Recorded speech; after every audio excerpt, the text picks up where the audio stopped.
আসসালামু আলাইকুম। স্বাগত জানাচ্ছি আরেকটি নতুন ভিডিওতে। ডেস্টিনি 2000 লিমিটেড, আপনারা জানেন, 2022 সালের 173 নম্বর রায়ের মাধ্যমে হাইকোর্ট কর্তৃক যে যুগান্তকারী রায় দেওয়া হয়েছে তার মাধ্যমে ডেস্টিনি 2000 লিমিটেডের কার্যক্রম পরিচালিত হচ্ছে। এবং হাইকোর্ট কর্তৃক বোর্ড তারা জানিয়েছে তারা ডেস্টিনি 2000 লিমিটেডের যে ওয়েবসাইট তার ডোমেইন পুনরুদ্ধার করেছে, এবং সেই ওয়েবসাইটের থেকেই আপনাদেরকে আমরা আপডেট তথ্যগুলো ধারাবাহিকভাবে এই ভিডিওর মাধ্যমে আমরা জানাচ্ছি। তবে একই সাথে আপনাদের কাছে আহ, প্রস্তাব থাকবে, অবশ্যই আপনারা নিজেরা এই সাইটটা ভিজিট করবেন। ভিডিওটা দেখে হয়তো আপনি জানবেন, এবং একই সাথে ভিডিও মানে ওয়েবসাইটে যে আপনারা দেখবেন আর কি। আপনাদের কাছে এই প্রত্যাশা থাকবে। চলেন আমরা আজকে আলোচনা করব। পূর্বে আমরা শেয়ার হোল্ডার পর্যন্ত আলোচনা করেছি। আমরা আজকে এই পর্বে আলোচনা করব হাইকোর্ট কর্তৃক পুনর্গঠিত বোর্ড এবং প্রেজেন্ট ডিপার্টমেন্টাল যে ডিরেক্টর রয়েছে, এই অবস্থানটা নিয়ে এদের নিয়ে মূলত আলোচনা করবো। চলেন আমরা দেখি হাইকোর্ট কর্তৃক পুনর্গঠিত যে বোর্ড, সেই বোর্ডে কারা কারা রয়েছেন আমরা এই জায়গাটুকু আমরা দেখতে চাই। হাইকোর্ট কর্তৃক পুনর্গঠিত বোর্ডের মধ্যে রয়েছে ব্যারিস্টার প্রশান্ত ভূষণ বড়ুয়া, যিনি এই মুহূর্তে এই বোর্ডের চেয়ারম্যান হিসেবে দায়িত্ব পালন করছেন। ইঞ্জিনিয়ার আহমেদ মুশফিক আনাম, উনি ডিরেক্টর হিসেবে রয়েছেন।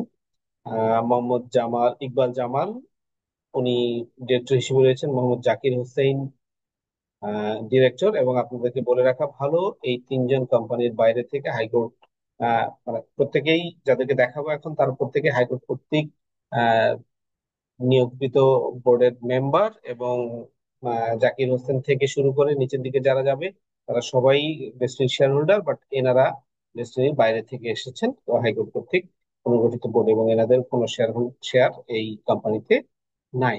এর পরবর্তীতে রয়েছেন বিপ্লব বিকাশশীল, উনি বোর্ডের ডিরেক্টর হিসেবে রয়েছেন। শামীম এহসান শামীম, মোহাম্মদ কামরুল হাসান, শাহজাদ আল মাহমুদ, ওনারা সবাই ডিরেক্টর হিসেবে রয়েছেন। মোহাম্মদ হোসেন আজাদ, মোহাম্মদ সৈয়দ মোহাম্মদ ইকবাল, তারপরে মোহাম্মদ মঈনুদ্দিন আহমেদ, সাইফুল আলম রতন,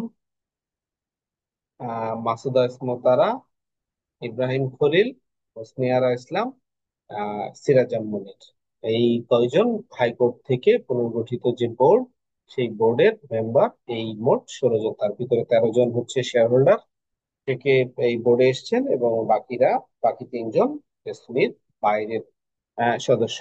এরা হচ্ছেন হাইকোর্ট কর্তৃক পুনর্গঠিত সেই বোর্ড। 173 নম্বর রায় 2022 সালের, তার মাধ্যমে। চলেন আমরা ডিপার্টমেন্টাল ডিরেক্টরদের কার কোন দায়িত্বে রয়েছেন আমরা সেই জায়গাটা একটু দেখবো ওয়েবসাইট থেকেই। তবে বলে রাখা ভালো, অবশ্যই আপনারা ওয়েবসাইট ভিজিট করবেন। ডেস্টিনি 2000 লিমিটেডের ডিপার্টমেন্টাল যে ডিরেক্টর, আমরা সেগুলো দেখে আসি। মোহাম্মদ জাকির হোসেন, উনি ডিরেক্টর অ্যাডমিন এইচআর এবং এক্সট্রা রিক্রুটমেন্ট এবং সেটেলমেন্টের দায়িত্বে রয়েছেন। Biplob Bikashshil, director IT, web and server.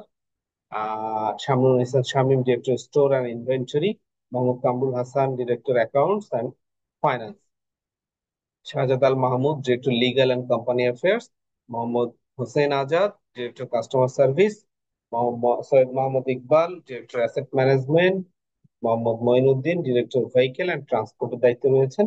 Mohammad Saiful Alam Ratan, director purchase and procurement.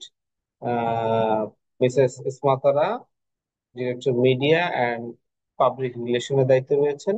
Mohammad Iqbal Khalil, director audit, internal এবং এক্সটার্নাল অডিটের দায়িত্বে রয়েছেন। মোসাম্মদ মিসেস হোসনিয়ারা ইসলাম, উনি ডিরেক্টর রিসার্চ অ্যান্ড ডেভেলপমেন্টের দায়িত্বে রয়েছেন। এবং সিরাজাম মুনির, ডিরেক্টর মার্কেটিং এবং ট্রেনিং। এইটার মাধ্যম দিয়েই আজকের এই ভিডিওটা আমরা সমাপ্তি ঘোষণা করছি। এবং একই সাথে আপনাদেরকে বলে রাখি, অবশ্যই ডেস্টিনি 2000 লিমিটেড অফিসিয়াল ফেসবুক এবং লিঙ্কডইন আপনারা সাবস্ক্রাইব করবেন, এবং এখান থেকে অথেন্টিক ইনফরমেশন গুলো পাবেন। তো আপনাদের সকলের সুস্বাস্থ্য এবং আর্থিক সমৃদ্ধ জীবন কামনা করে আজকের মতো এখানে শেষ করছি। ধন্যবাদ। আসসালামু আলাইকুম। Together we build our dream.